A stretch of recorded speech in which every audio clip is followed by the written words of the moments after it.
जीवन बगिया ऐसी उलझी, फूलोगे कम, कांटे ज्यादा, सिमटा जीवन, डूबी सांसें, आना है तो अब भी आ जा।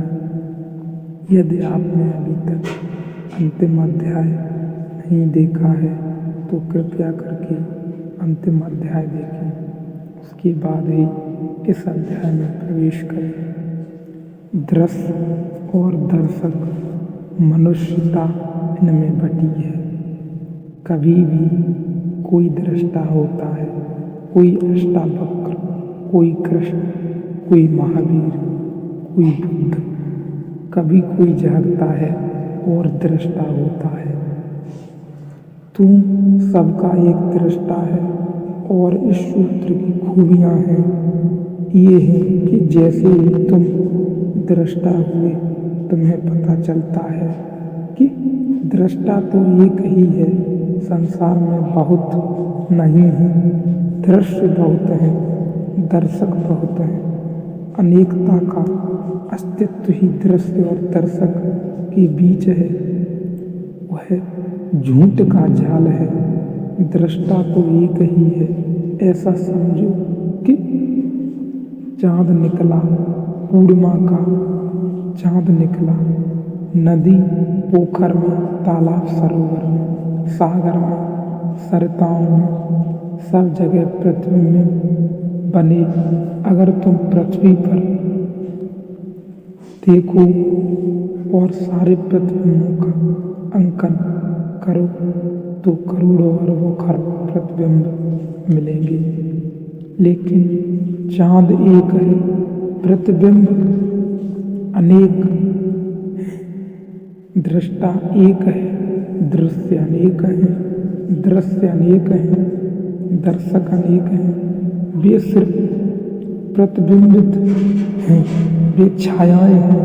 तो जैसे ही कोई व्यक्ति दृश्य और दर्शक से मुक्त होता है, न तो दिखाने की इच्छा रही कि कोई देखने की इच्छा रही, देखने और दिखाने का जाल छूटा। वह आसन रहा तो वैराग्य। अब कोई इच्छा नहीं होती कि कोई देखे और कहे कि सुंदर हो, सज्जन हो, साधु हो, संत हो। अगर इतनी भी इच्छा रह गई कि लोग तुम्हें साधु समझते, तुम अभी पुराने जाल में पड़े हो, लोग तुम्हें साधु समझे। अगर इतनी भी इच्छा रह गई मन में कि लोग तुम्हें संत पुरुष समझें, तो तुम अपनी पुराने जाल में पड़े हो। अभी संसार नहीं छूटा, संसार ने नया रूप लिया, नया ढंग पकड़ लिया, लेकिन यात्रा पुरानी ही जारी है, सातत्य पुराना ही जारी है। क्या करोगे देखकर, खूब देखा क्या पाया, क्या करोगे दिखाकर, कौन है यहाँ जिसको दिखाकर कुछ मिलेगा। इन दोनों से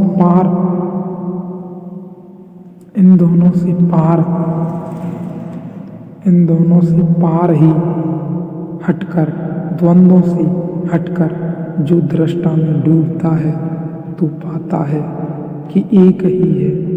यह पूर्णिमा का चांद तो एक ही है। यह सरोवरों, पोखरों, तालाबों, सागरों में अलग अलग दिखाई पड़ता है। अलग अलग दर्पण थे इसलिए दिखाई पड़ता था। मैंने सुना है एक राजमहल था, सम्राट ने महल बनाया था सिर्फ दर्पणों से, दर्पण ही दर्पण थे, अंदर कांच महल था। एक कुत्ता सम्राट का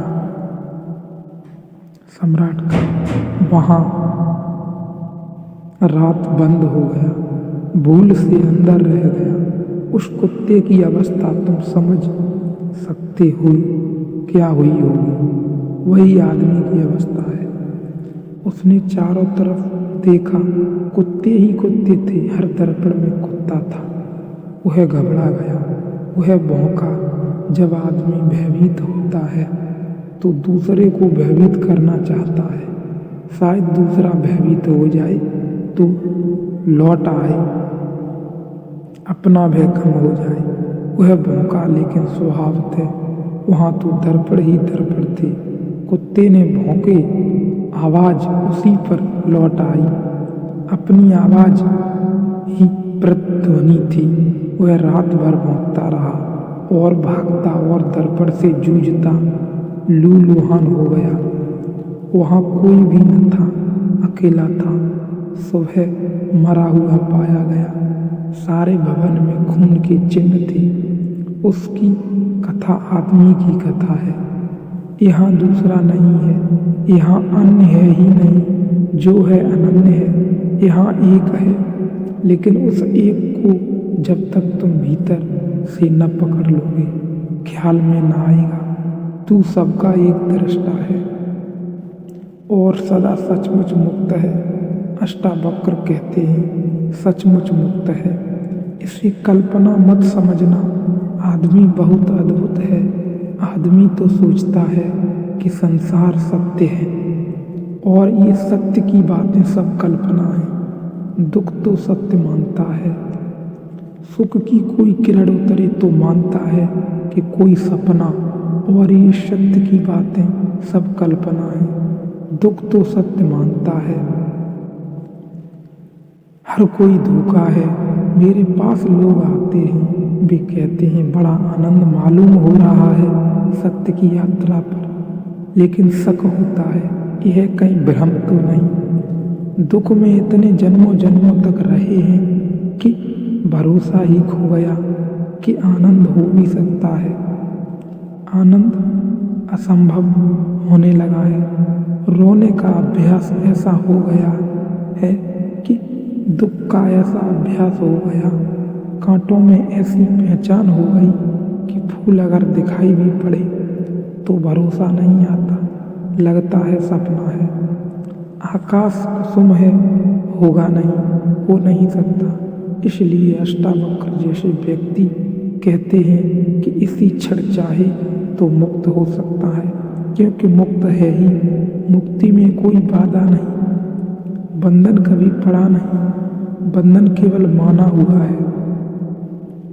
तेरा बंधन तो यही है कि तू अपने छोड़ दूसरे को दृष्टा देखता है। एक ही बंधन है कि तू अपने को छोड़ दूसरे को दृष्टा देखता है, और एक ही मुक्ति है कि तू अपने को दृष्टा जान ले। तो इस प्रयोग का थोड़ा थोड़ा प्रयोग करना शुरू करें, अपने को दृष्टा मानना शुरू करें और धीरे धीरे आनंद में डूबें, बहें आनंद की धारा के साथ।